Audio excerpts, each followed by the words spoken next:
Hello ಸ್ನೇಹಿತರೆ, ಶ್ರಮಣಿ YouTube ಚಾನಲ್ಗೆ ಮತ್ತೊಮ್ಮೆ ಎಲ್ಲರಿಗೂ ಆತ್ಮೀಯವಾದಂಥ ಸ್ವಾಗತ.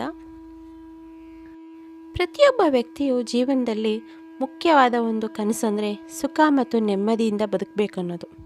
ಅದಕ್ಕಾಗಿ ಪ್ರತಿನಿತ್ಯ ಕಠಿಣ ಪರಿಶ್ರಮದಿಂದ ಹಗಲು ರಾತ್ರಿ ಎಂದೇ ದುಡಿತಾನೆ. ದುಡಿದಂಥ ಹಣದಲ್ಲಿ 1 ರೂಪಾಯಿ ಉಳಿತಾಯವಾಗದೇ ಇದ್ದಂಥ ಕ್ಷಣದಲ್ಲಿ ಮನಸ್ಸಿಗೆ ತುಂಬ ನೋವಾಗುತ್ತೆ.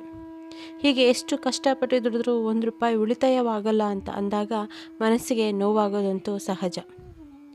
ಈಗಿನ ಕಾಲದಲ್ಲಿ ಅಂದರೆ ಈಗಿನ ಪರಿಸ್ಥಿತಿಯಲ್ಲಿ ಹಣ ಎಷ್ಟು ಮುಖ್ಯ ಅನ್ನೋದು ಎಲ್ಲರಿಗೂ ಗೊತ್ತೇ ಇದೆ. ಒಂದು ಚಿಕ್ಕ ಬೆಂಕಿಪಟ್ಟಣ ತಗೋಬೇಕಂದ್ರೂ ದುಡ್ಡು ಬೇಕೇ ಬೇಕು. ಹೀಗಿರುವಾಗ ನಾವು ದುಡಿದಂಥ ಹಣದಲ್ಲಿ ಅಲ್ಪ ಸ್ವಲ್ಪ ಅಂತ ಉಳಿತಾಯ ಮಾಡಿದ್ರೆ ನಮ್ಮ ಕಷ್ಟ ಕಾಲದಲ್ಲಿ ಇನ್ನೊಬ್ಬರ ಹತ್ತಿರ ಸಾಲ ತಗೊಳ್ಳೋದು ತಪ್ಪುತ್ತೆ. ಆದರೆ ಹಣ ಉಳಿತಾಯ ಮಾಡಬೇಕು ಅಂದ್ಕೊಂಡಾಗೆಲ್ಲ ಒಂದಲ್ಲ ಒಂದು ಸಮಸ್ಯೆ ಅಥವಾ ಖರ್ಚಿನ ಮೇಲೆ ಖರ್ಚಾಗಿ ಹಣ ಕೈಯಲ್ಲಿ ಉಳಿಯೋದೇ ಇಲ್ಲ. ಇದಕ್ಕೆಲ್ಲ ನಾವು ಮಾಡುವಂಥ ಕೆಲವು ಚಿಕ್ಕ ಚಿಕ್ಕ ತಪ್ಪುಗಳೇ ಕಾರಣ. ನಿಮ್ಮ ಮನೆಯಲ್ಲಿ ಹಣ ಉಳಿತಾಯವಾಗಬೇಕು ಅಂದರೆ ಮತ್ತು ಲಕ್ಷ್ಮಿ ನಿಮ್ಮ ಮನೆಯಲ್ಲಿ ಶಾಶ್ವತವಾಗಿ ನೆಲೆಸಬೇಕಾದ್ರೆ ಇವತ್ತಿನಿಂದಲೇ ಈ ಚಿಕ್ಕ ಚಿಕ್ಕ ಬದಲಾವಣೆಗಳನ್ನು ಮಾಡಿಕೊಳ್ಳಿ.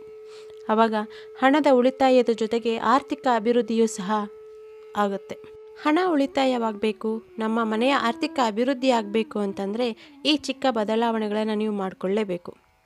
ಅದರಲ್ಲಿ ಮೊದಲನೆಯದು, ಸೂರ್ಯ ಹುಟ್ಟುವ ಮುಂಚೆನೇ ಎದ್ದು ಹೊಸ್ತಿಲನ್ನು ಸ್ವಚ್ಛ ಮಾಡಿ ಅರಿಶಿನ ಕುಂಕುಮ ಹಾಕಿ ರಂಗವಲ್ಲಿಯನ್ನು ಹಾಕಿ ಹೂವನ್ನು ಇಡಬೇಕು. ಎರಡನೆಯದು, ಮನೆಯನ್ನು ಯಾವಾಗಲೂ ಶುಚಿಯಾಗಿ ಇಟ್ಕೊಳ್ಬೇಕು. ಹಾಗೆ ಬೆಳಗ್ಗೆ ಮತ್ತು ಸಾಯಂಕಾಲ ದೇವರಿಗೆ ದೀಪ ಹಚ್ಚಿ ಧೂಪವನ್ನು ಹಾಕಬೇಕು.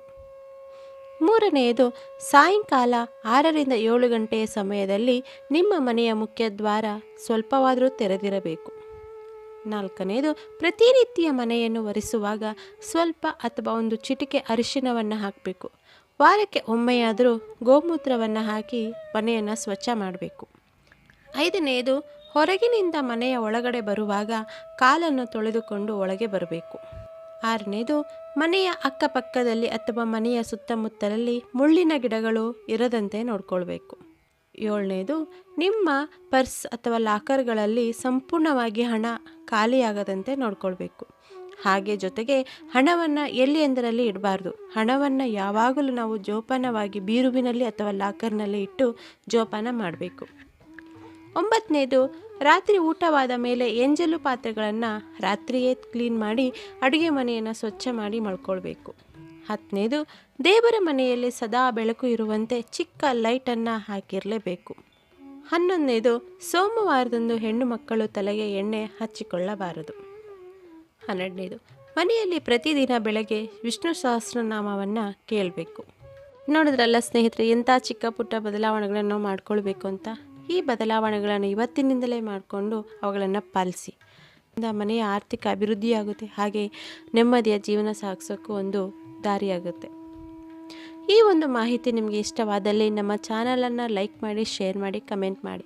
ಹಾಗೆ ಜೊತೆಗೆ ಯಾರಾದರೂ ಹೊಸದಾಗಿ ನಮ್ಮ ಚಾನಲನ್ನು ನೋಡ್ತಿದ್ರೆ ಸಬ್ಸ್ಕ್ರೈಬ್ ಮಾಡಿಕೊಂಡು ಪಕ್ಕದಲ್ಲಿರೋ ಬೆಲ್ಲೈಕನನ್ನು ಕ್ಲಿಕ್ ಮಾಡ್ಕೊಳ್ಳೋದನ್ನು ಮರಿಬೇಡಿ. ಮತ್ತೊಂದು ಮಾಹಿತಿಯೊಂದಿಗೆ ಭೇಟಿಯಾಗೋಣ. ಅಲ್ಲಿವರೆಗೂ ಧನ್ಯವಾದಗಳು. Thank you for watching this video.